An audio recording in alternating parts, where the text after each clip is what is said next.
சர்வத்திர கோவிந்தநாம சங்கீர்த்தனம். கோவிந்தா கோவிந்தா. 77வது தசகம் முசுகுந்தனுக்கு அருளியது. குருவாயூரப்பா முன்னாடி தங்களுடைய நீங்கள் என்ன பண்ணிட்டேல், உங்கள் வீட்டுக்கு கண்டிப்பாக வருவேன்னு ஒரு கூனிட்ட சொல்லிட்டு வந்தேல் பற்றியலா. அப்போ அவர் அவங்க உங்களுடைய வருகைக்காக தன்னை அலங்கரிச்சுட்டு வீட்டில் காத்துன்ருக்கா. நீங்கள் என்ன பண்ணிட்டேல், அவங்க வீட்டுக்கு உத்தவரோட போகிறேன். நீங்கள் வந்த உடனே அவளோட மனசு ரொம்ப சந்தோஷமடைந்து ரொம்ப பரபரப்பாகிறா. அவளுக்கு நீங்கள் என்ன பண்ணிட்டேல், மகிழ்ச்சியும் ஆனந்தத்தையும் கொட்டிட்டேல். அப்போ விளைவிட்டு போகும்போது என்ன வர வேணும்னு கேட்டேல். நீங்கள் அவள் அசட்டு பண்ணாச்சே, அவள் காமசுகம் மட்டுமே வேண்டுமென்ற வரத்தை போய் கேட்டுட்டா. மற்றவ ஒரு ஞானியாக இருந்திருந்தா சாயுஜ்ய முக்தி வேணும்னு கேட்டிருப்பா. அட்லீஸ்ட் உங்கள் பக்கத்துலையாவது இருக்கணுங்கிற அந்த ஒரு வரத்தையாவது கேட்டிருப்பா. இந்த பொண்ணுக்கு ஒன்றுமே கேட்க தெரியல. தேவதேவா அவள் கேட்டுக்கொண்டபடியே அவள் கூடயே இருந்துட்டு உபத்லோகன்கிற பெயர் படைத்த ஒரு புத்திரனை கொடுத்தேல். அவர் என்ன பண்ணிட்டார், அந்த பையன் ஸ்ரீ நாரத மகரிஷிட்ட பாஞ்சராத்திரங்கிற ஆகமங்கள் எல்லாம் கட்டு தேர்ந்து விளங்கினான். இது இப்படி இருக்கும்பொழுது நீங்கள் என்ன பண்ணிட்டேல், பலராமனோடையும் உத்தவரோடையும் அக்ரூர வீட்டுக்கு போகிறேன். அங்கே ரொம்ப மகிழ்ச்சி கொண்டு உங்களை அக்ரூரர் வரவேற்கிறார். அங்கே பாண்டு மகாராஜனுடைய மரணத்துக்கு பின்னாடி அஸ்தினாபுரத்தில் காட்டிலிருந்து வந்தவர் பாண்டவருடைய செய்திகளையும், அங்கே திருதராஷ்டிரன் அவங்கள்ட்டெல்லாம் எப்படியெல்லாம் நடந்துட்டாங்கிற செய்தியையும் கேட்டு தெரிஞ்சின்றேன். தன்னுடைய மாப்பிள்ளையும் உயிர் நண்பனுமான போஜ மன்னன் ஹம்சன் கொல்லப்பட்டதை கேட்ட சராச்சந்திரன் என்ன பண்ணிட்டான், பலராமனோடையும் உங்களை தேவர் உலகத்திலேருந்து தேர் முதலியவையெல்லாம் எடுத்துன்னு எல்லா படையும் எல்லாத்தையும் நீங்கள் என்ன பண்ணிட்டேல், அழிச்சிட்டேல். அப்போ பலராமன் மிக்க பலம் பொருந்திய ஜராச்சந்திரன் என்ன பண்ணுறான், வாலண்டியராக கைது பண்ணான். நீங்கள் என்ன பண்ணிட்டேல், நிறைய அவன் படையெல்லாம் கொண்டுட்டு வரட்டும், அவனோட போர் போட்டு அவனை கொண்டுடலாம் அப்படின்னு நினச்சிருந்து விட்டு வச்சேல். தோல்வி விட்டுறதுனால ஜராச்சந்திரன் என்ன பண்ணுறான், மற்ற மன்னவர்கள்லாம் அவனை தூண்டப்பட்டு 16 முறை பெரும்போர் புரிஞ்சான். அதில் 391 படைகளை போரில் கொன்னீங்க. ரொம்ப பரிதாபம், சிவசிவான்னு சொல்கிறார் இந்த இடத்துல பட்டத்திரி. அது மட்டுமல்ல, 18வது முறையாக இந்த ஜராச்சந்திரன் படையெடுத்து வருவதையும் அவனுக்கு முன்னாடி 3 கோடி யவனர்களோட ஒரு யவனர் வருவதையும் பார்த்துட்டு விஸ்வகர்மாவை கொண்டு நீங்கள் என்ன பண்ணிட்டேல், கடலில் நடுவில் துவாரகைங்கிற ஒரு பட்டணத்தை விரைவில் நிர்மாணிக்க செய்து யோக பலத்தினால மதுராவில் உள்ள மக்களையெல்லாம் அங்கே குடியேற வச்சுட்டேன். தாமரை மாலை அணிந்த குருவாயூரப்பா ஒரு மலை குகையில் இப்போ என்னாச்சுன்னா, யவன மன்னன் தங்களை துரத்தி வந்தான். நீங்கள் என்ன பண்ணிட்டேல், ஒரு மலை குகையில் நுழைஞ்சி மறைஞ்சிருந்தேல். அந்த யவனனும் அங்கே உறங்கி கொண்டிருந்த முசுகுந்த சக்கரவர்த்தியை நீங்கன்னு நினச்சிட்டு காலால் உதைச்சிட்டான். விழித்திருந்த முசுகுந்தன் என்ன பண்ணிட்டான், அவனை எரித்து எழுந்த உடனே சாம்பலாக்கிட்டான். பரமபக்தனான இந்த முசுகுந்தன் மன்னனுக்கு குகையிலேயே அழகான திருமேனியோடு நீங்கள் காட்சி கொடுத்தேலே என்று சொல்லுகிறார் இந்த இடத்துல பட்டத்திரி. அது மட்டுமல்ல, தேவனே குருவாயூரப்பா, நான் இஷ்வாகு குலத்தில் தோன்றியவன் அரச போகங்கள் அனைத்தையும் வெறுப்பு கொண்டு தன்னுடைய அருள் ஒன்றையே நாடியுள்ளேன்னு சொல்கிறார் இந்த இடத்துல முசுகுந்தர். வரம் பெறுவதிலும் எனக்கு நாட்டமே கிடையாது, எனக்கு எந்த ஆசையும் இல்லை, இன்ப துன்பம் எதுவுமே கிடையாது, எனக்கு உலகியல் துன்பங்களையெல்லாம் அடியோட களைச்சி எரிஞ்சவன் நான் அப்படின்னு சொல்கிறார். முக்திக்கு ஒத்த பக்தியும் முடிவில் மோஷத்தையும் வரமாக நீ அவனுக்கு கொடுத்துட்டேன்னு சொல்கிறார் இந்த இடத்துல பட்டத்திரி. அது மட்டுமல்ல, உலகத்தில் உள்ளவாளுக்கு உலகிற்கு அறிவுறுத்துவதற்காகவே நீங்கள் அவரை பார்த்துட்டு சொல்கிறேன். மற்றவாளுக்கு சொல்கிற மாதிரி அரச பீடத்தில் இருந்த பொழுது சத்திரிய தர்மத்தை அனுசரித்து செய்யக்கூடிய தோஷத்தால் தான் தவம் செய்யின்னு நீங்கள் சொன்னேன் அல்லவா அப்படின்னு சொல்கிறார். அது மட்டுமல்ல, அதை தொடர்ந்து தாங்கள் என்ன பண்ணிட்டேல், மதுரா நகரத்துக்கு சென்று யவனர்கள் கொடுத்த படைகளை எல்லாம் அழிச்சிட்டு துவாரகை செல்ல புறப்பட்டுட்டேல். மகத மன்னனான ஜராச்சந்தன் தனது படைகளுடன் முன்போலவே எதிர்த்து வரும்போது அவனோட செருக்க மேலும் பெருக்க எண்ணி முடிவாக ஒரு வெற்றியை அவனுக்கு அளித்துவிட்டு கடலில் அமைக்கப்பட்டுள்ள துவாரகைக்கு ஓடி வந்தீர்களே குருவாயூரப்பா, என்னை காத்தருள வேண்டும்னு சொல்லிட்டு இந்த 77வது தசகத்தை முடிக்கிறார். 78வது தசகம் ஸ்ரீ பலராமனின் திருமணம். தேவ சிற்பியான விஸ்வகர்மாவால் தனது திறமை முழுவதும் காட்டி அழகாக நிர்மாணிக்கப்பட்டது. வானவர்களால் அளிக்கப்பட்ட ஏராளமான செல்வங்கள் நிறைந்ததுனால இந்த கடலுக்கு நடுவில் உள்ள துவாரகையில் அழகாக நீங்கள் இருக்கீங்க. அப்போ ரேவதன் மகனான ககுத்மான் அப்படிங்கிறவனுடைய பெண்ணான ரேவதியை ஸ்ரீ பலராமனுக்கு திருமணம் செஞ்சு கொடுத்தா. அப்போ பெருமகிழ்ச்சி கொண்ட யாதவர்கள்லாம் ஒன்றா சேர்ந்து கோலாகலமாக கொண்டாடப்பட்ட அந்த திருமண வைபத்தை நீங்கள் இருந்ததுனால மேலும் சிறப்படைய செஞ்சீங்க.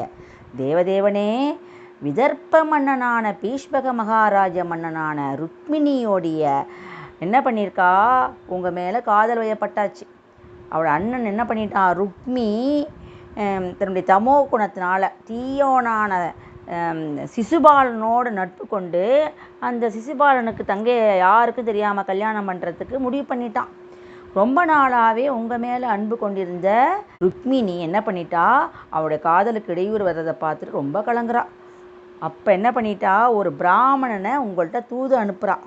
தீய எண்ணம் படைத்த யாருமே உங்கள்கிட்ட வர முடியாது. நல்ல எண்ணம் படைத்த அந்த பிராமணர் உங்கள்கிட்ட வரார். குருவாயூரப்பா, குண்டினபுரத்தில் இளவரசி ருக்மிணி ரொம்ப அழகாக விளங்குறா. அவள் தங்கள்கிட்ட ரொம்ப ஆசைப்பட்டிருக்கா. அது உங்களுக்கு தெரியுமான்னு அவளால் அனுப்பப்பட்ட பிராமணர் வந்து கேட்குறார்.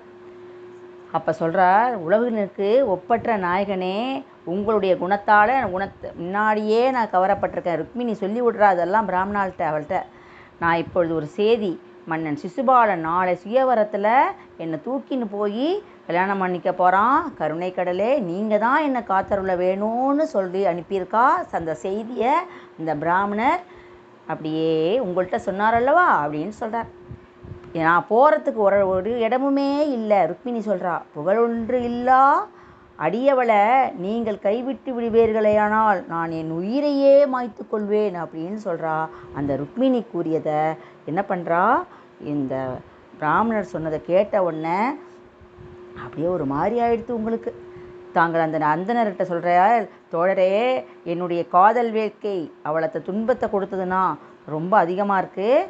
அந்த அரசர்கள் எல்லாரும் பார்த்துன்னு இருக்கும்போதே அந்த கழுவிழியாலை நான் கவர்ந்து வரப்போகிறேன் பாருங்கோன்னு சொல்லிட்டு பெரும் மகிழ்ச்சி கொண்ட அந்த அந்தனரோட அப்பொழுதே ஆன் த ஸ்பாட், அதாவது கடவுள் நம்மளை கூப்பிட்றதுக்காக எதிர்பார்த்துட்டு இருக்கார்.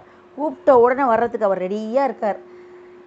தேரில் அமர்ந்து குண்டினபுரம் வந்தறிஞ்சீர்கள். குருவாயூரப்பா, தாங்கள் தான் என்னுடைய இன்னல்கள் அனைத்தையும் மற்ற செய்ய வேண்டும்னு சொல்லிட்டு இந்த தசகத்தை முடிக்கிறார். 29வது தசகம் ஸ்ரீ ருக்மிணி கல்யாணம்.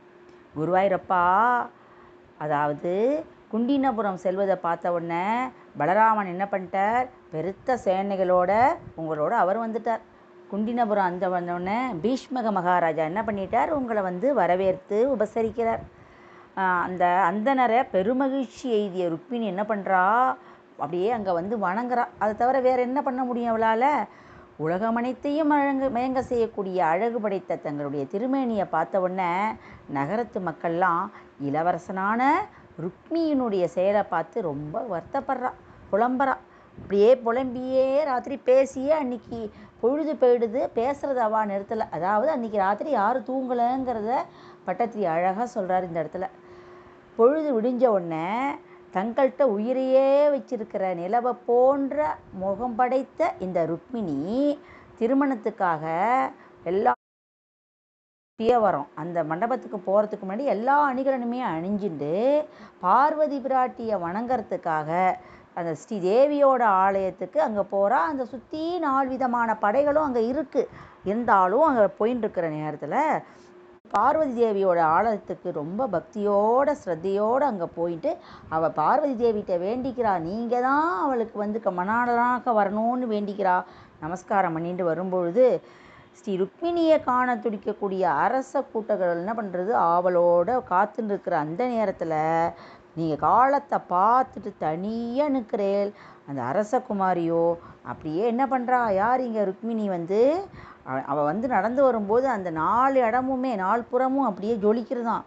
பர்வதராஜகுமாரியான பார்வதி தேவியோட கோவில்லேருந்து வெளியில் வந்த உடனே தேவதேவனே குருவாயூரப்பா, இந்த உலகத்தையும் தன்னுடைய அழகால மயங்க செய்யக்கூடிய ருக்மிணியினுடைய திருமேனியை பார்த்துட்டு அங்குள்ள அரசகுமார்கள் அனைவரும் மயங்கி நிற்கிறா. அவளது கடைக்கண் பார்வையினால தாங்களும் ஒன்றோ கொஞ்ச நேரம் மோகமடைஞ்சீர்னு சொல்கிறார். நிலவு போன்ற திருமுகமுடைய ருக்மிணி எங்கே போகிறாய் என்று இனிமையாக பேசிய வண்ணம் என்ன பண்ணுற, மெதுவாக அங்கே போனேன் நீங்கள்.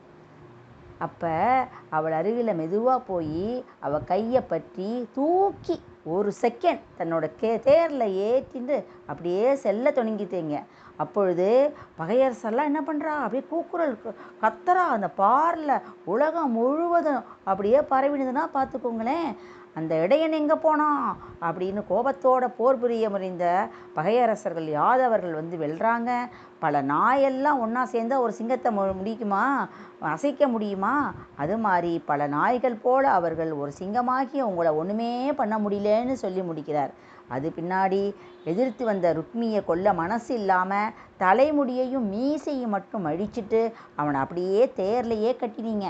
ஆனால் அவனுடைய செருக்கு வந்து அடக்கப்பட்டதை கண்ட பலராமன் என்ன பண்ணான், அவிழ்த்து விட சொல்ல தாங்களும் அவனை அவிழ்த்துட்டு தனது காதலியான ஸ்ரீ ருக்மிணியோட துவாரகைக்கு போனீங்கல்ல அப்படின்னு சொல்கிறார் இந்த இடத்துல பட்டத்திரி.